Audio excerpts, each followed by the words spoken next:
We're actually back on. Are you now? Okay. Okay, we were talking about the noise situation on the Beatles. What was the audience composed of? They all knew the Beatles were on, so they wrote in for tickets. Teenagers, sub-teenagers, 13-year-olds, screaming girls. What happens is that the dress rehearsal audience usually were people hanging around Broadway, and there were people that would come in for dress rehearsal, and a lot of people would come every week. But air was another thing. They have to write in for tickets ahead of time, and when they knew who the rock and roll performers would be, they would write in for, as soon as they knew. Were they given any direction? Pardon? Were they given any direction? No. Well, first of all, when they came, and I wasn't there for Elvis, but I don't think it wasn't nearly the same thing. They would have been prepared for it. But I think nobody was prepared for the pandemonium that happened, when they were on. So I think that it was just something that caught everybody by surprise. On the air show, they also had those little chyrons of their names. Yeah. Where did that come from? Well, that's what they were. They were really, there really were actual.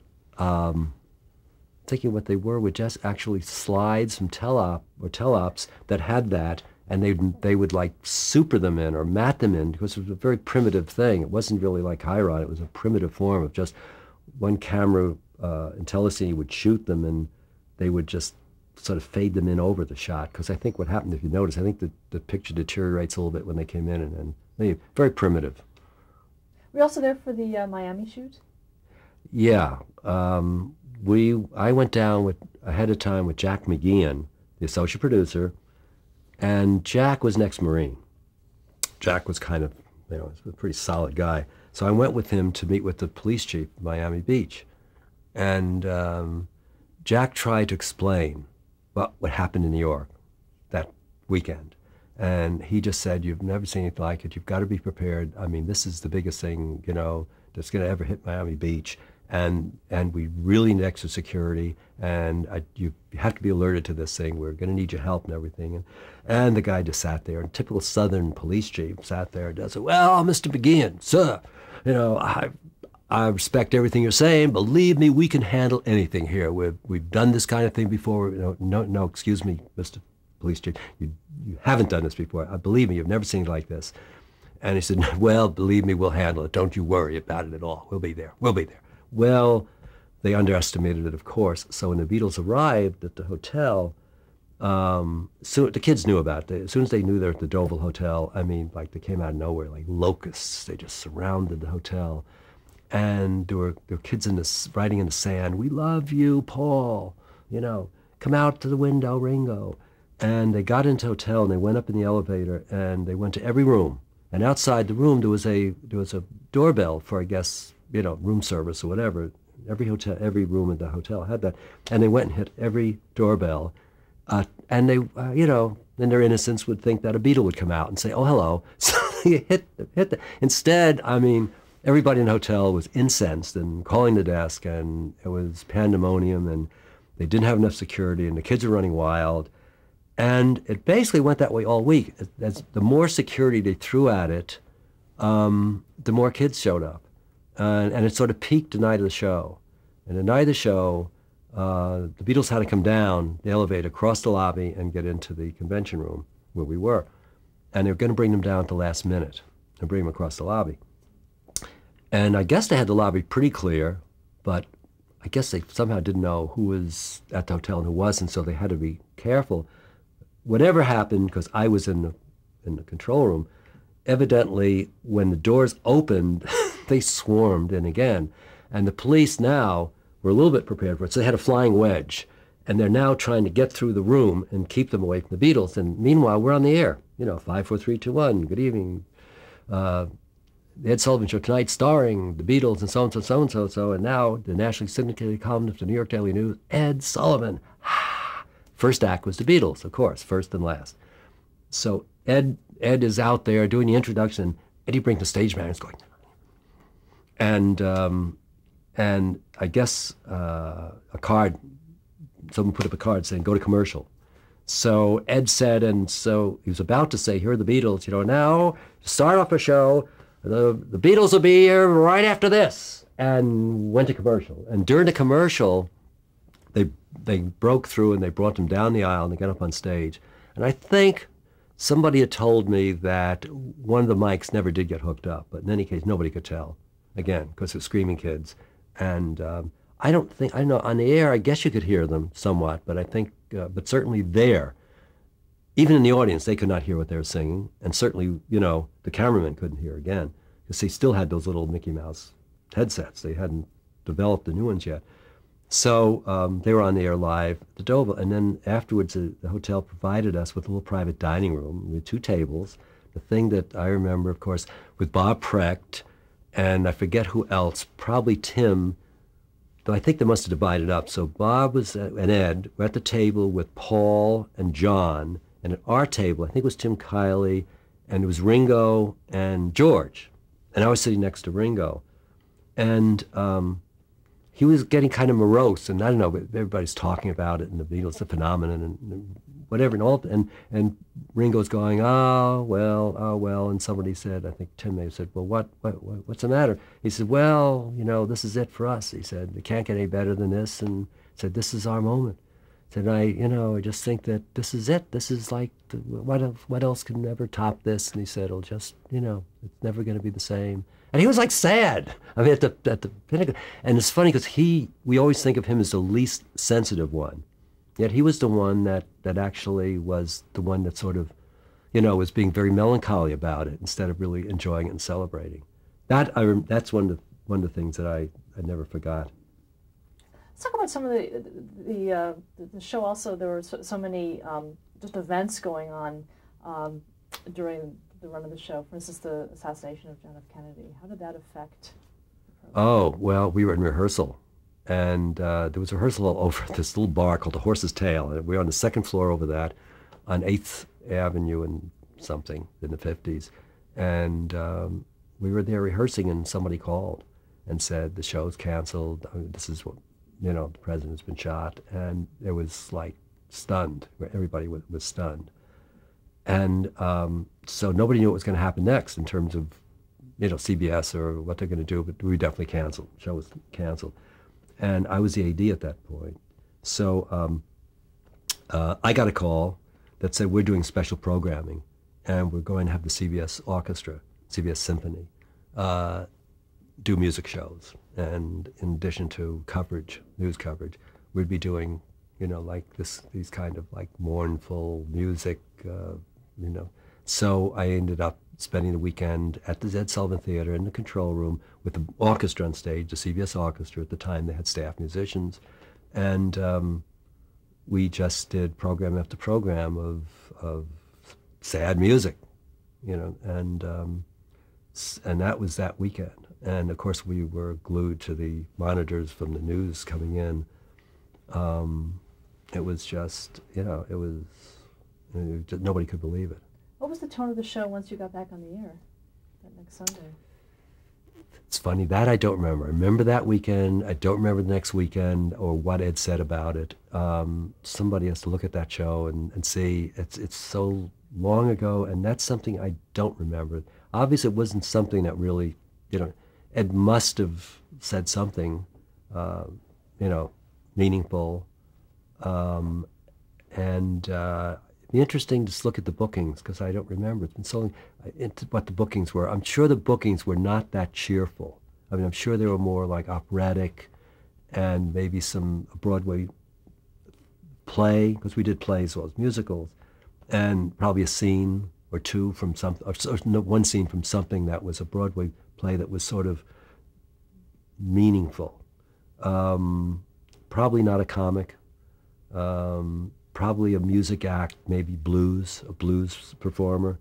I'm sure it was very sensitive programming, but I don't remember exactly, but I'm sure it was that tone, because that's a tone Ed and Bob would have sought to do.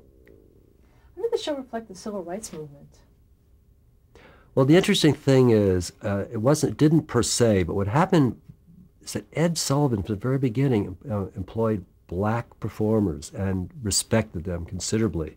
I mean, early on, Paul Robeson was on when he was very controversial. He had, from the very beginning, Ed respected and always put black musicians on, and early on black comics, before they really were seen anywhere else. So Ed had a sort of head start on that. Ed did not have, he was kind of colorblind, and he loved Louis Armstrong, loved Ella Fitzgerald, just, you know, Moms Mabley. He was one of the first people to really present black performers in equal stature with white performers on his show. And he was always like that. How did the show reflect the Vietnam War that was going on at the time? The Vietnam War. Was it referenced? Very little. Yeah, it's funny that I haven't thought about that. It might have, but very little. Yeah, you know, some things that really stick in your mind, and I have no really reference that stuck that pertains to that. And I think being an entertainment show, there was very little. The Smothers Brothers, of course, that came on after it, really dealt with that. I think Ed tried to stay away from, you know, that issue. You had mentioned that you became an AD on the show. Yeah. How that happened? I wasn't a PA that long on the show. When I think it was the second year when Jacques Andre was the assistant producer who broke me in. I was the PA, and Kenny Campbell, who used to be the assistant producer the year before I was on, was in Europe, and there was a group of NBC cameramen who got the funds together and some backing, put together the first mobile unit in Europe called Intercontinental Television SA. It was chartered in Switzerland, I guess. And they did NBC News stuff, and they really got their start doing an NBC show called International Circus, International Showtime, and it was basically circuses all around Europe. And so, so that summer, and Kenny was running this unit, and it was like the Foreign Legion of television. I mean, there was like Ching was a big audio guy, and there was Germans and Frenchmen, and somehow they could listen to a director and understand somewhat of the English language, and some were English. So Accent was a CBS Public Affairs show that got the funds to go to Europe and do cultural shows from Europe for this summer. And Intercontinental Television was the only unit there, and they were not doing primetime, you know, fall programming, doing summer stuff. So they booked Intercontinental. And Kenny needed an AD, so he called Jock and said, "Do you want to come in AD for me this summer?" And Jock said, "I'm too tired from the Sullivan Show. They wear me out. Maybe John to go." So so I said, yeah. So in any case, Kenny said, "Fine, but you have to go for a meeting with this guy who actually was a financial backer for Intercontinental." And I thought it was an interview to decide whether or not. So the first question when I went over there that he asked me was, "When can you leave?" So I got the job. So I got the job to be the AD with this Accent in Europe, and they were going to go to Paris, Venice, Rome. They're supposed to go a couple other places, but they had problems. So so I went to Paris, where they had headquarters, and I went to Intercontinental Television headquarters, and this group from New York, there was Bill Coben and Bill Kellerman. Bill Coben later became, for decades, the head of the PBS station out here, KCET, and retired just a couple of years ago. So in any case, they thought that Kenny was providing them with the Ed Sullivan Show AD, not PA. So luckily, there were three directors. One of them I did not know. Tim Kiley was the other one who I just worked with for years, a PA. And then there was a third one. So in any case, when Coburn and Kellerman heard that I evidently said something, I was the PA. No, I'm not the AD, I'm the PA. They went to Kenny and they wanted to fire me. They wanted me out of there. They wanted an AD. I said, "You're not an AD." And luckily, Tim was one of the directors, and Tim vouched me and said, "Listen, Moffitt will be fine. I guarantee it. Don't worry." So I now was an associate director for the first time in Europe. And by the time we finished shooting in Paris, Venice, and Rome, actually they asked me to be a full-time AD in their department and work for them, which I said, "Thank you, I really appreciate that, but I have to go back to the Sullivan Show as a PA because, you know, that's where I work, and, you know, I can't, that's what I want to do. And so that year, the AD left. And what they usually do is Lillian Curtis, who was the head of staff people, staff directors, ADs, social producers, whatever, would have picked somebody, a senior AD, because that's a lucrative show, and also do live commercials that the associate director gets a fee for. Would normally have provided the new AD, and Bob Precht said, no, I want Moffitt, because Tim Kiley said, I want John. You know, I worked with them all summer, and Ed and Bob wanted to promote from within. They always did, which was great, because Vince Callander, who was the cue card guy, became the PA, became the talent executive. So they really were very loyal to their people. So Lillian was furious. She called me and he said, listen, sweetie, the feet up the desk, you know, I'm not going to fight the Sullivan machine, but if you screw up, you're not going back to be an operations AD, you're not going back to PA, you're out. You understand? You're out. So I was kind of scared to death. So now I'm associate director of a live show for the first time, and the second week I actually directed 2 live commercials, for which I got paid, like Kent Cigarettes and Revlon we had with Barbara Britton. So I didn't get fired, and I was scared to death. And the cameraman said, talk up, because I was so timid. I was scared. I was just very quiet. And later on, other cameramen said, they never had to worry about me being too quiet again, because once I got going, I got pretty loud. Before we leave the Sullivan Show, talk a little bit about Tim Kiley. Timmy was, if he hadn't been a director, he would have been a stand-up comic. Tim had the best sense of humor, and in fact, he ended up, when he was directing for Bob Hope in later years, he ended up doing a warm-up for Bob, and Bob one time in the wing said, he's funnier than I am, you know, I don't think he should be doing that. But Timmy was always very funny, never got upset. He had a great background as a live director. At CBS in early days, they had staff directors. And one day he would do a location thing, let's take a trip. Another day he would direct As the World Turns, a soap opera. He had great experience doing all kinds of things, and all of them live, before Bob interviewed him and hired him to direct the Ed Sullivan Show. He was a wonderful live director and taught me everything I know. And always had, nothing was too difficult for him. He'd always found a way to solve the problem. We were in Berlin one time again with Louis Armstrong, and it was at a camp in Berlin, and they said you have like a half hour with the troops out there. They have a break for a half hour. That's all you have. So Timmy had to get it in the first take, and no time to rehearse. So they set up, the troops come out, Timmy's shooting away, and also we had a German truck.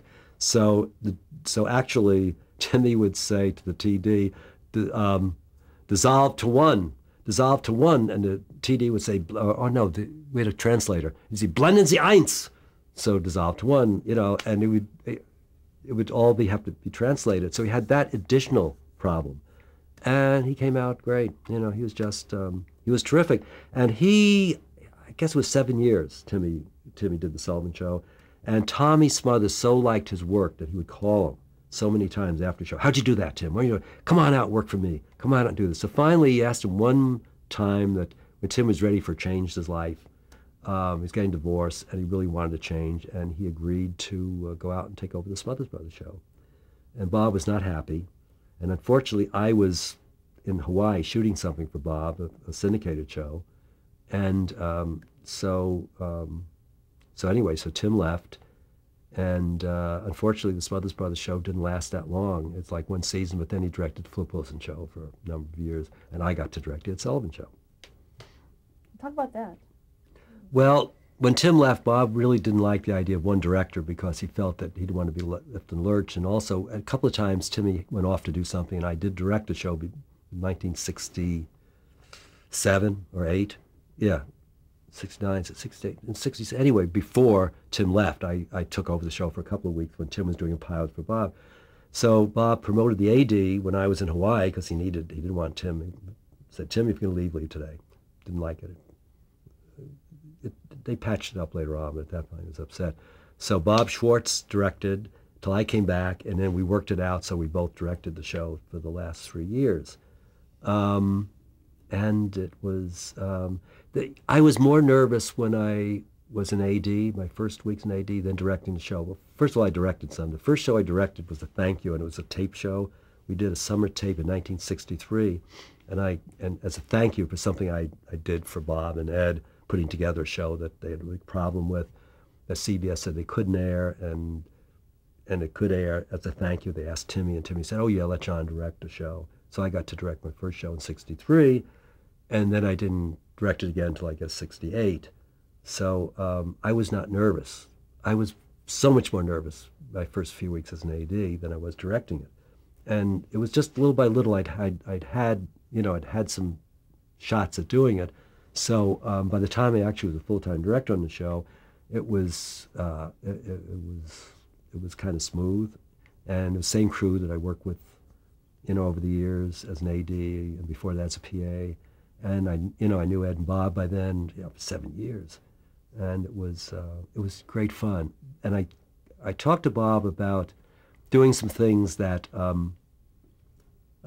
that we had a problem with because we were live, and the West Coast is doing all this tape stuff, and so Bob said, yeah, let's do some extra production and work it into the live show. So we would do some really far out kind of things. Edward Villela, who was the head of, the principal dancer at the New York City Ballet, came in and wanted to do, for the first time ever, an electronic ballet that only existed on television. So he did the dance steps. I did the electronic things that supposedly you couldn't even do, and I fooled around with the technical people. And so we did Lucy in the Sky with Diamonds. That is a ballet that exists only on tape. And to my knowledge, it was the first one that was ever done, and it was done on the Ed Sullivan Show.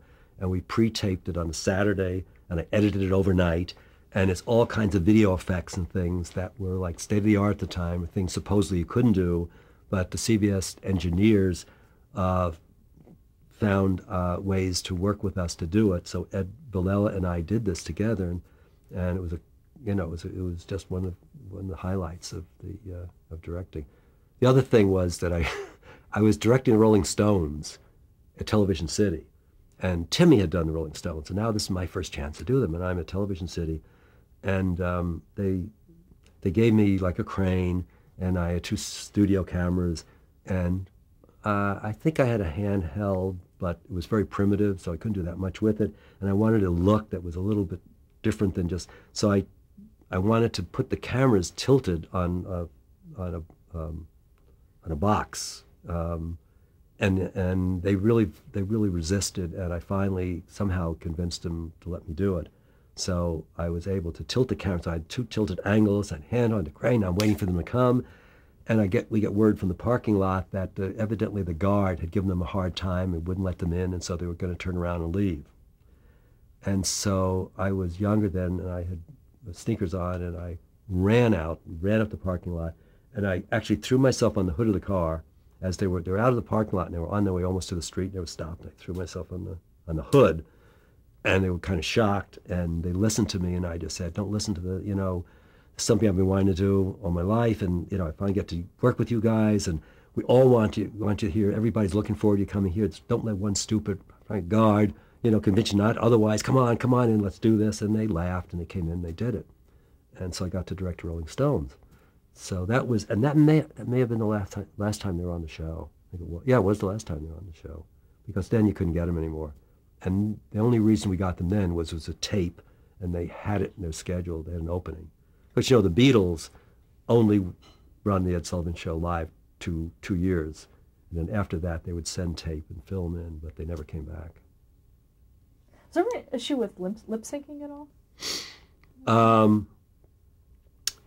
Well, first they were all live. Everybody was live. The Beatles were live. But the Dave Clark Five wanted to play live to a track. And that was a first for us. And so we had 1 1/4-inch tape in the audio booth. And so they brought their tape in, and we rehearsed it, and it was fine. And what happened was Ed would introduce the Dave Clark Five, and Dave would go, 1, 2, 1, 2, 3, and the perky little guys, 1, 2, 1, 2, 3, and so on the air, here it is, Dave Clark Five. Here they are, the Dave Clark Five. 1, 2, 1, 2, 3. Nothing. No sound. Nothing. And I look into the booth, and I was the AD, Tim was directing, and here the audio tape was going round and round, going off the reel, and the guy stopped it. And oh my God, what are we going to do? And so there's an audio guy that runs the tape and the mixer. So they're both trying to get this stuff wound back on. Meanwhile, Timmy said, Eddie, tell Ed. So Ed, actually Ed tried to do it twice. He said, oh, here they are again, guys. Oh, they've got still nothing. Now Eddie gets him and says, Ed, go out and talk to them because we don't. So Ed strolls out on stage, saying, well, young fella, my lad, you know, he never ad-libbed good stuff. Whatever he said to him, where do you hail from? You know, that's one of his favorite phrases. Where do you hail from? So Ed stalls until Eddie says, go ahead and they got it wound back on there again. Thank God. Ed says, well, I'll try this one more time, okay? The Dave Clark 5. Dum, 1, 2, 1, 2, 3, and it plays. And so that was a wake-up call for all of us. From then on, there was always 2 audio tape machines in there. And I'm trying to remember, we started doing live to track. And the only time we lip sync that I remember is when we started taping something ahead of time. Like I did a thing with the Fifth Dimension where I had them on a space platform and it was all with chroma key effects and they were going into the sun. And we did Aquarius. And we taped this whole thing. And so on stage, Ed would say, here they are, the Fifth Dimension, and there's nobody there. And on the monitor, there's the Fifth Dimension space. And he'd look, and he'd look. And I don't know whether it was the Fifth Dimension, but whatever the act was that we did that with that time, the first time we did it, Ed looked, and he couldn't figure out what the hell was going on. He was really upset, and he came back, and he was like stumbled. And so from then on, what Bob did was we would have them stand out on stage. So let us say that happened to another act. So now it was the Fifth Dimension. And we'd bring them out on stage. They'd just stand there and lip sync. But they were on tape and they were lip syncing so Ed would see somebody on stage. And we did that for years. We'd have an act on stage and then the audience had something to watch rather than the monitors. But mainly it was for Ed, that Ed could see that, oh, someone's out there. He never kind of put 2 and 2 together. Didn't figure out how we did it. And he never asked. We never told him. But he was all right with it. Why did the show go off the air? Why? Ed really lost it. Ed was getting senile, little by little. I think 2 things, maybe. Time, you know, it was an old show. It was 23 years, a lot of new, kind of more produced shows. People are always looking for something new, and it had gotten old, even though it was still the show to be on if you're selling records, because the next day record sales would go up like you can't believe. And that was the place to be. To sell records. There was no MTV, so the Ed Sullivan Show was the place. Ed started losing it. He just started looking bad, and he couldn't ad-lib anything. We had to put everything on prompter for him. And he just, you know, people, there's that sensitivity to something. You know, you're looking at him and you say, you know, he doesn't have it anymore. And he started getting kind of weak in the way he talked. And so I think it was a combination of people seeing that Ed was over the hill. And also, I think that the acts were doing other shows and it wasn't the big thing anymore. So you didn't have to watch the Sullivan Show to see a big headliner. Stop there to change the tape.